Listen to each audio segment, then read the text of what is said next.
Assalamualaikum warahmatullahi wabarakatuh. Bismillah walhamdulillah wassalatu wassalamu ala rasulillah wa ala alihi wa sahbihi wa mawalah. La hawla wa la quwata illa billah. Pada kesempatan kali ini kita akan bahas tentang hukum Islam, ya, atau dalam Islam itu lebih dikenal dengan syariah. Hukum itu sendiri adalah norma, ukuran, patokan, ataupun pedoman yang digunakan untuk menilai tingkah laku ataupun perbuatan kita, yaitu manusia. Sementara syariah itu sendiri, ya, kalau dalam Islam lebih dikenal dengan syariah, ya, karena ada yakni sekarang istilah yang lebih keren, ya, bukan syariah tapi diperpendek menjadi syar'i, ya. Nah, kalau memakai pakaian itu yang syar'i dong, perilaku itu harus syar'i, ya. Itu istilah-istilah yang populer di telinga kita semuanya. Lah sementara syariah itu sendiri itu apa? Syariah itu adalah jalan lurus menuju mata air, ya, jalan lurus menuju mata air. Maka mata air itu digambarkan sebagai sumber kehidupan. Lalu sumber kehidupan kita sebagai manusia itu siapa? Yaitu Allah Subhanahu wa taala. Maka untuk menuju sumber kehidupan kita harus mengikuti tata aturan yang telah dibuat oleh pencipta sumber kehidupan itu sendiri, yakni Allah Subhanahu wa taala. Maka pengertian syariah, ya, pengertian syariah itu adalah hukum yang ditetapkan oleh Allah, ya, ataupun norma, aturan, pedoman, tatanan, perundang-undangan yang ditetapkan oleh Allah untuk mengatur manusia, baik dalam hubungannya dengan Allah ataupun hubungannya dengan sesama manusia ataupun hubungannya dengan sesama makhluk Allah Subhanahu wa taala. Itu adalah syariah itu sendiri. Nah, yang perlu kita pahami adalah perbedaan antara syariah dan juga fikih, ya, perbedaan antara syariah dan juga fikih. Kenapa? Karena banyak orang yang mereka itu salah kaprah di dalam memahami kaidah-kaidah syariah. Itu nanti disamakan dengan kaidah-kaidah fikih, ya. Sementara yang namanya syariah itu hukum yang suci sepenuhnya, ya, hukum yang suci sepenuhnya dan mengandung nilai-nilai uluhiyah. Karena syariah itu hukum yang dia itu murni dari Allah dan juga dari Rasulnya. Sementara kalau kita bicara masalah fikih, ya, maka fikih itu hasil kodifikasi secara lebih jelas dan juga rinci melalui ijtihad para ulama, ya, melalui ijtihad para ulama di dalam memahami Al-Qur'an dan juga Al-Hadis itu sendiri. Jadi yang namanya fikih itu pemahaman, ya, pemahaman oleh para ulama di dalam memahami hukum-hukum yang terdapat di dalam Al-Qur'an dan juga hadis itu sendiri, ya. Maka fikih Islam itu tak ubahnya bagaikan wujud material yang tumbuh dari sesuatu yang memang sudah ada, ya. Dari mana itu? Dari Al-Qur'an dan juga hadis itu sendiri. Maka kita bisa melihat di sini kitab fikih itu telah disusun oleh para ulama kita semuanya dengan metodenya masing-masing. Maka muncullah yakni 4 pakar fikih yang terkenal sampai sekarang ini, dan itu dijadikan sebagai pedoman di dalam hukum-hukum yang ada sekarang. Siapa mereka? Yakni ada fikihnya Imam Hanafi, yang namanya fikih Hanafi yang disusun oleh Imam Abu Hanifah. Fikih Maliki yang disusun oleh Imam Malik bin Anas, ataupun fikih Syafi'i yang disusun oleh Imam Muhammad bin Idris Asy-Syafi'i, dan juga fikih Hambali yang disusun oleh Imam Ahmad bin Hambal. Nah, ini adalah pemahaman, ya, pemahaman terhadap Al-Qur'an dan juga Al-Hadis yang kemudian dikodifikasikan menjadi ilmu fikih itu sendiri. Maka di sini kita akan mencoba memahami kandungan dari syariah, kandungan dari hukum Islam itu sendiri. Hukum Islam itu memiliki 2 kandungan. Syariah itu memiliki 2 kandungan. Yang pertama ada kandungan ibadah, yang kedua ada kandungan muamalah. Ibadah hablum minallah dan juga hablum minan nas. ya, ibadah kepada Allah secara langsung dan juga ibadah kepada sesama manusia. Nah, yang kedua yakni muamalah. Muamalah itu hubungan kemasyarakatan, ya. Nah, hubungan kemasyarakatan baik dalam hal ekonomi, ya, dalam hal teknologi, politik, budaya, kedokteran dan lain sebagainya, itu semua juga sudah diatur dalam agama Islam yang disebut dengan muamalah itu sendiri. Maka aspek pertama yakni ibadah itu sendiri yang merupakan hal yang paling inti di dalam agama Islam. Ada sholat, ada zakat, ya, ada puasa dan juga haji. Nah, kemudian kalau syariah dalam aspek yang kedua itu ada yakni muamalah, ya, yang merupakan aplikasi dari ibadah, ya, dalam kehidupan bermasyarakat, buah dari ibadah, ya, yang tercermin di dalam muamalah itu sendiri nanti. Nah, kemudian kalau kita bicara tentang masalah yaitu hukum Islam, ya, maka hukum Islam itu nanti dia memiliki beberapa sumber. Yang pertama yaitu dari Al-Qur'an, ya. Yang kedua dari Al-Hadis, yang ketiga dari Al-Ijtihad. Al-Qur'an, wa ma huwal Qur'an? Apa itu Al-Qur'an? Ya, maka Qur'an itu adalah kalamullah, firman Allah yang diturunkan kepada Nabi Muhammad melalui perantara malaikat Jibril dan yang membacanya dinilai ibadah. Kata Quran itu sendiri juga ada di dalam Quran. Di antaranya dalam surah Al-Qiyamah yang berbunyi inna alaina jama'ahu wa qur'anah fa idza qara'nahu fattabi' qur'anah. Ya, inna alaina, sesungguhnya atas tanggungan kamilah, jama'ahu wa qur'anah, mengumpulkannya di dalam dadamu dan membuatmu pandai membaca. Fa idza qara'nahu, ya, fa idza qara'nahu, karena itu jika kami telah selesai membacanya, fattabi' qur'anah, maka ikutilah bacaannya. Ini adalah Al-Qur'an. Al-Qur'an itu sumber hukum yang pertama. Sumber hukum Islam yang pertama itu adalah Al-Qur'an, ya.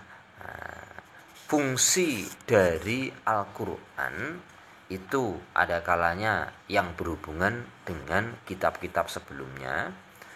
Yang kedua juga ada kalanya berhubungan dengan kita sebagai manusia. Yang pertama, fungsi Al-Qur'an dalam hubungannya dengan kitab-kitab sebelumnya sebagai pembenar yang pertama, ya, sebagai pembenar terhadap ajaran-ajaran yang terkandung di dalam kitab-kitab Allah yang lainnya. Karena kita mengetahui bahwasanya kitab Allah itu bukan hanya Al-Qur'an, ya, akan tapi ada kitab Taurat, ya, Injil, Zabur dan juga Al-Qur'an itu sendiri. Nah, itu sebagaimana difirmankan oleh Allah dalam surah Al-Maidah ayat 48, ya. Nah, yang berbunyi wa anzalna ilaikal kitaba bil haqqi musaddiqan lima baina yadayhi minal kitabi wa muhaiminan 'alaihi fahkum bainahum bima anzalallahu wa la tattabi' ahwa'ahum amma ja'aka minal haqq. Ya, dan kami telah menurunkan kepadamu kitab yaitu Al-Qur'an dengan membawa kebenaran. Membenarkan apa yang sebelumnya. Jadi Al-Qur'an itu membenarkan apa yang sebelumnya. Kitab-kitab yang sebelumnya telah diturunkan, ya, kepada para rasulnya, yaitu kitab-kitab yang diturunkan sebelumnya dan batu ujian terhadap kitab-kitab yang lainnya. Nah, yang kedua, fungsi Al-Qur'an terhadap kitab-kitab yang lain sebagai apa? Sebagai korektor. Ketika terjadi sebuah penyelewengan, ya, makanya ajaran-ajaran agama yang telah disampaikan oleh para rasul terdahulu itu beberapa diselewengkan ajarannya. Maka fungsi dari Al-Qur'an ini adalah sebagai korektor. Contohnya apa?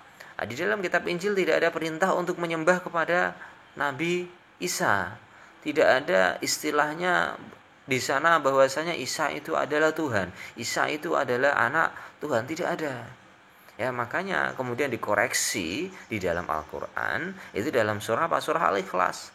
Qul huwallahu ahad. Katakanlah Allah itu esa, bukan dua ataupun tiga.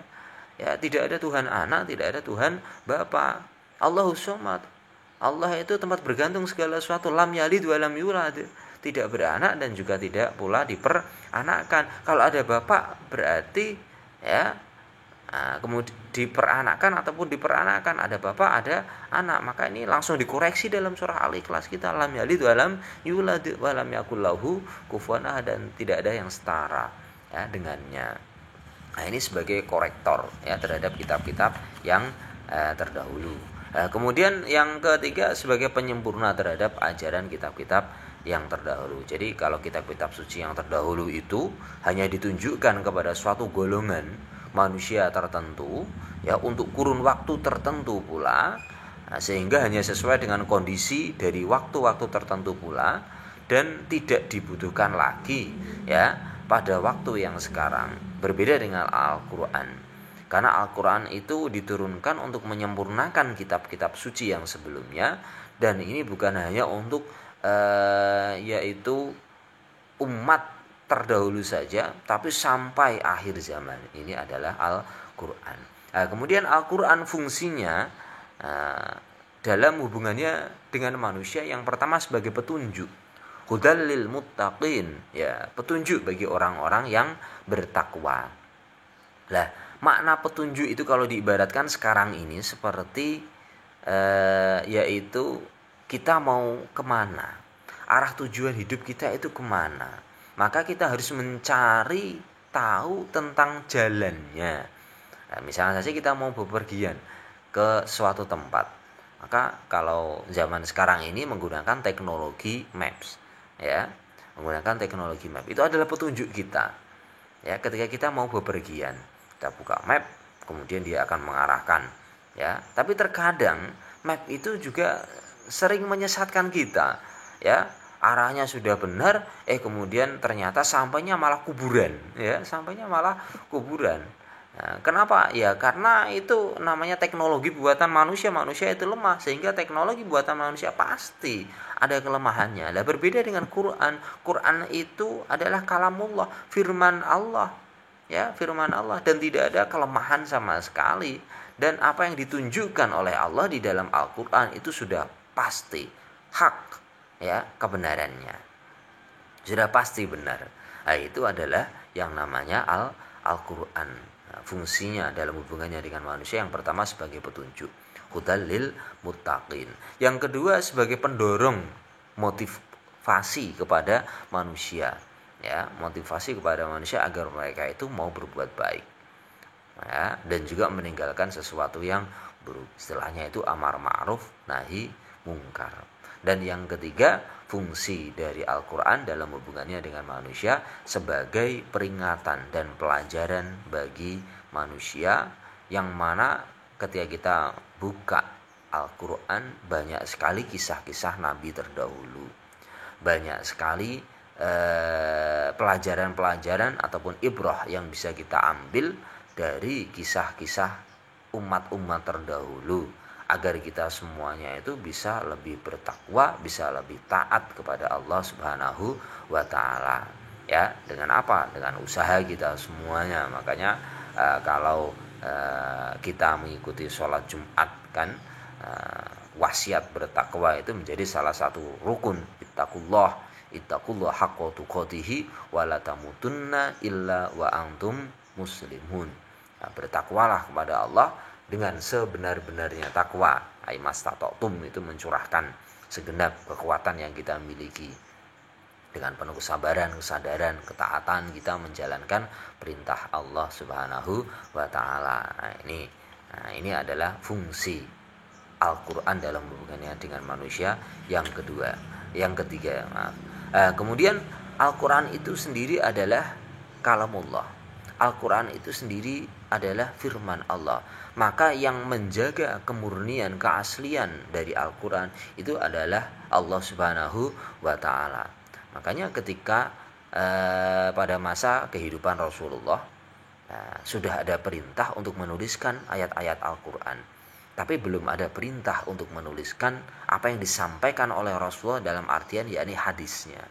Ya, dalam artian hadis ini dalam rangka apa? Untuk menjaga kemurnian, kesucian dari Al-Qur'an agar tidak tercampur dengan hadis, agar tidak tercampur dengan ucapan dari Rasulullah. Ini usaha pada masa Rasulullah. Nah, ketika Rasulullah masih hidup. Lah, setelah kemudian Rasulullah wafat, Rasulullah meninggal, maka kemurnian Al-Quran itu terjaga melalui hafalan yang pertama. Sampai masa sekarang pun juga sama. Hafalan yang pertama di masa setelah Rasulullah, hafalan para sahabat. Ya, hafalan para sahabat. Nah, maka dibukukan yang namanya Al-Quran itu, ya, dibukukan. Nah, jadi antara hafalan para sahabat dengan tulisan-tulisan itu kemudian disamakan, dijadikan satu. Ya.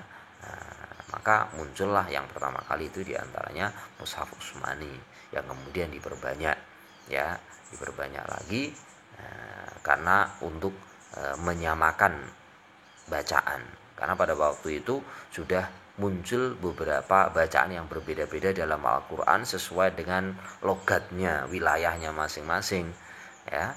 Nah, maka disamaratakan dengan Mushaf Utsmani itu, ya, agar tidak terjadi perbedaan di dalam Al-Quran itu. Nah, kita lihat bagaimana Al-Quran itu dari satu negara dengan negara yang lainnya akan sama semuanya, tidak kemudian berbeda-beda. Nah, ini sampai masa sekarang hafalan Al-Quran tetap terjaga. Itu artinya apa? Itu adalah firman Allah, dan yang akan menjaga firman Allah itu adalah Allah sendiri melalui makhluknya, yakni manusia itu diantaranya.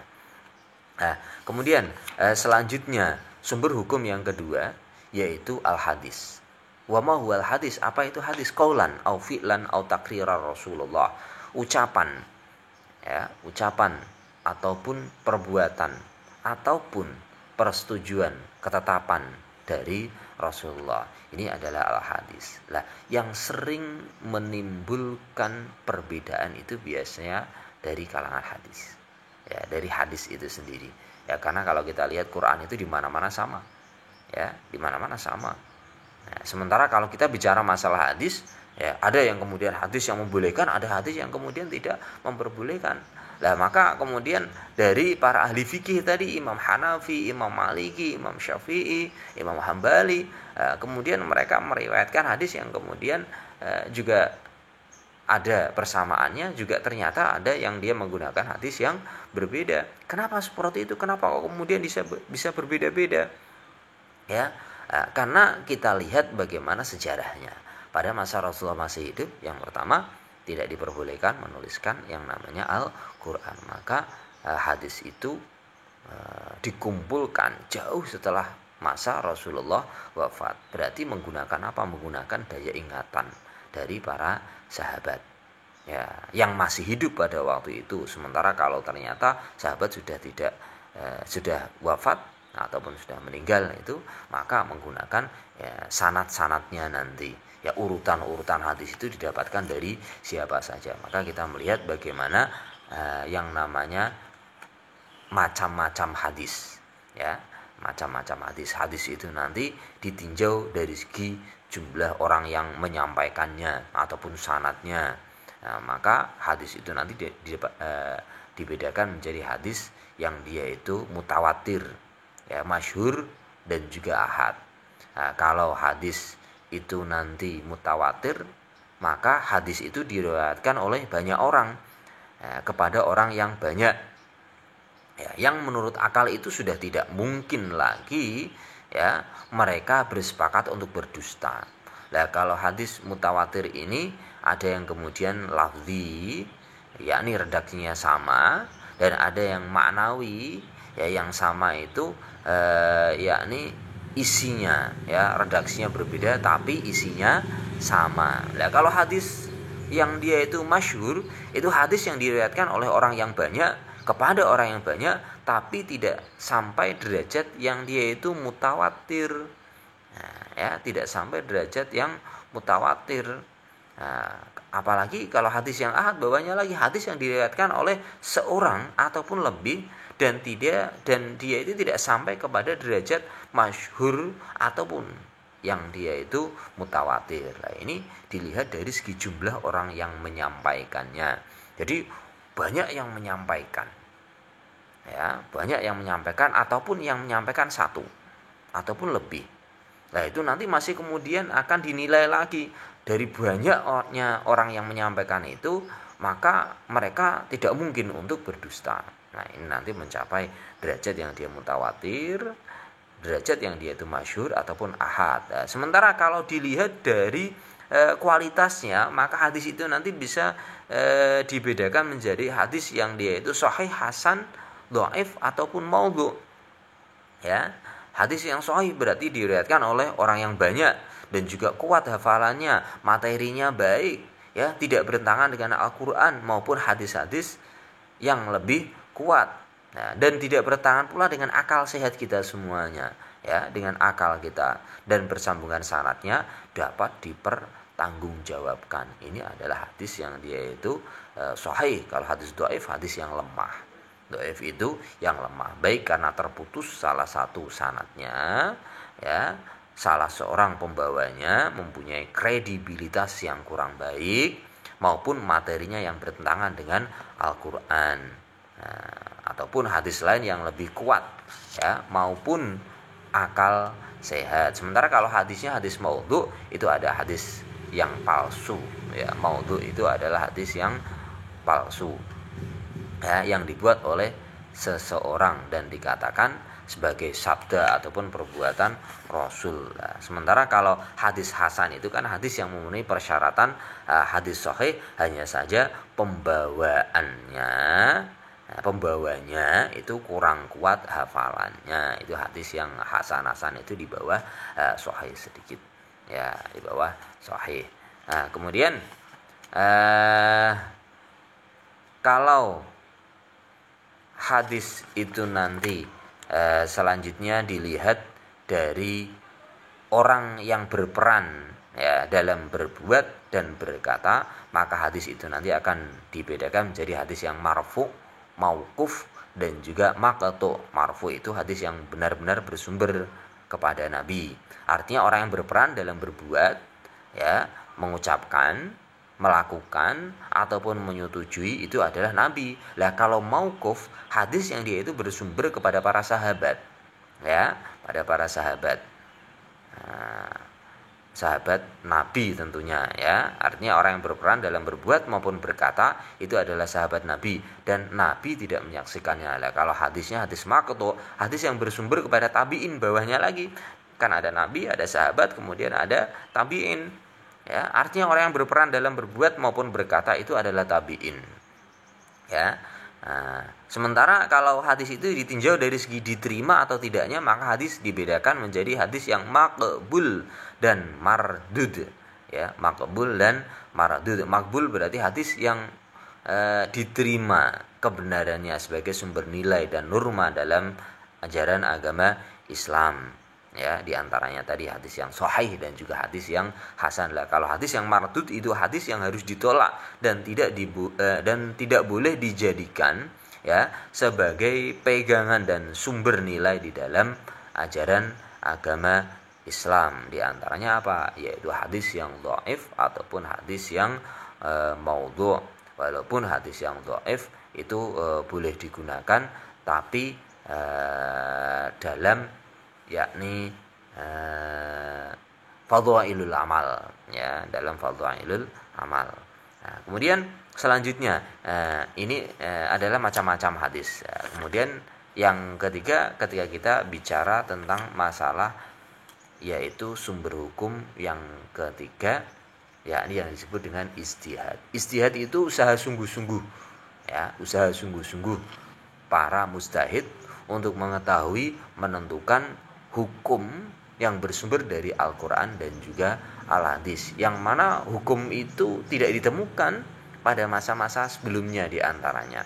Nah, apalagi pada masa Rasulullah, karena kan banyak masalah-masalah yang kemudian berkembang pada masa sekarang ini, yang mana itu berbeda dengan masa ketika Rasulullah masih hidup. Ya, ijtihad. Ini adalah ijtihad. Ijtihad itu sendiri nanti ada beberapa macam. hasil ijtihad, ya ada beberapa macam.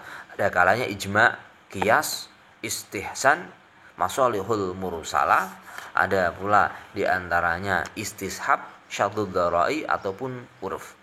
Nah, yang sering kita dengar itu diantaranya apa? Ijma dan juga qiyas. Ya, ijma dan juga qiyas. Jadi sumber-sumber hukum Islam itu memang yang pertama kita harus mengikuti Quran. Ya, itu petunjuk yang pertama kita.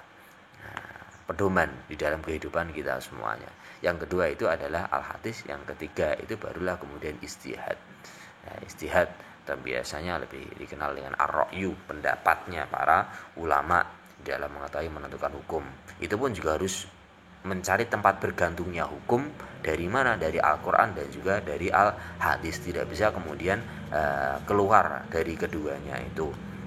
Lah ijma itu usaha sungguh-sungguh para mustahid untuk mengetahui menentukan hukum yang baru dengan apa? Dengan berkumpulnya mereka, dengan kesepakatan mereka di dalam mengetahui hukum. Ya, contohnya seperti apa? Nah, contohnya ini ketika sudah mau memasuki yaitu bulan suci Ramadan, ya, ataupun untuk mengetahui nanti awal Ramadan dan juga awal Syawal, ya, itu menggunakan hukum ijma ulama yang kalau di Indonesia itu kan dikenal dengan yakni sidang isbat. Itu berkumpulnya para ulama untuk mengetahui kapan nanti jatuhnya satu Ramadan ataupun jatuhnya satu Syawal. Kalau qiyas, ya, itu menetapkan suatu hukum yang secara eksplisit itu nanti dia tidak ada ketentuan hukumnya dalam Al-Qur'an ataupun dengan dalam al-hadis, ya, dengan sesuatu yang sudah ada ketentuannya karena adanya kesamaan ilat, ya, adanya kesamaan. Ini adalah qiyas. Nah, contohnya apa? Zaman Rasulullah itu tidak ada masalah yakni pil koplo, ya enggak, sabu-sabu, ya, narkoba itu tidak ada. Nah, sehingga kalau kita mencari keharamannya langsung di Quran yang berkaitan dengan sabu-sabu, narkoba, tidak ada semuanya. Kenapa zaman Rasulullah tidak ada? Zaman sekarang ada. Apakah itu kemudian dikatakan halal? Kenapa? Karena zaman Rasulullah nggak ada, di Quran nggak ada yang mengharamkan, di hadis tidak ada.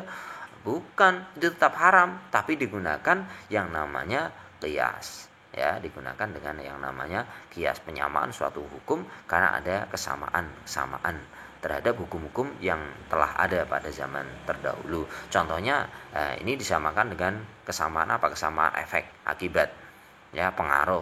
Dan makanya narkoba itu disamakan dengan hukum minum-minuman keras. Kenapa? Karena akibatnya sama. Nah, pengaruhnya juga diantaranya ada kesamaan. Ya, begitu pula dengan hasil dari ijtihad. Ya, yang ketiga ada istihsan, ya, menetapkan suatu hukum, ya, yang secara eksplisit nggak ada ketentuannya dalam Quran ataupun hadis, juga nggak ada itu. Nah, karena adanya kemaslahatan manusia. Ya.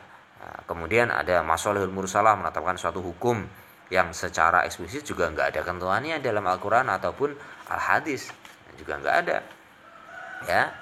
Karena adanya kemaslahatan secara umum. Ini nanti contohnya ketika orang mau buat penjara, ya, membuat surat nikah itu kan untuk kemaslahatan umum. Zaman Rasulullah itu nanti nggak ada yang namanya surat nikah modelnya kayak gitu. Lah kalau tadi istihsan itu ada contohnya seperti hukum jual beli ataupun pesanan itu. Ada lagi istishab, itu menetapkan suatu hukum yang secara eksplisit itu nggak ada di Quran ataupun dalam hadis dengan melihat hukum asalnya sesuatu itu. Contohnya orang yang kemudian wudu, kemudian dia ragu-ragu udah batal atau belum, maka yang ditetapkan itu nanti hukum belum batal selama tidak ada indikasi batalnya. Kemudian ada syadud darai, yang menetapkan suatu hukum yang secara eksplisit tidak ada ketentuannya dalam Al-Quran ataupun hadis dengan menghindarkan sesuatu yang sebenarnya tidak dilarang tapi dapat mendatangkan kerusakan sehingga menjadi haram. Contohnya apa? Menjual ataupun menjauhkan sesuatu untuk melakukan kemaksiatan ataupun perbuatan yang haram. Ketika kita mau menjual sesuatu yang mana itu jelas-jelas akan digunakan untuk perbuatan yang haram, maka itu hukumnya haram. Kemudian yang terakhir ada urf ataupun adat. Nah, ini adalah adat kebiasaan yang berlaku di dalam masyarakat yang mana itu nanti dia tidak bertentangan dengan ajaran agama Islam. Ya, tidak bertentangan dengan Al-Quran dan juga Al-Hadis. Contohnya sekarang yang sering kemudian berkembang di tengah masyarakat itu ada resepsi pernikahan. Ya, resepsi pernikahan. Ada yang kemudian dibuat ramai, ada yang kemudian dibuat sesuai dengan adat istiadat tempat di mana resepsi itu dilakukan, dia diperbolehkan asalkan tidak bertentangan. Ini adalah ketika kita membahas tentang yang namanya hukum Islam dan juga sumber hukum Islam. Ya, demikian yang dapat saya sampaikan. Wassalamualaikum warahmatullahi wabarakatuh.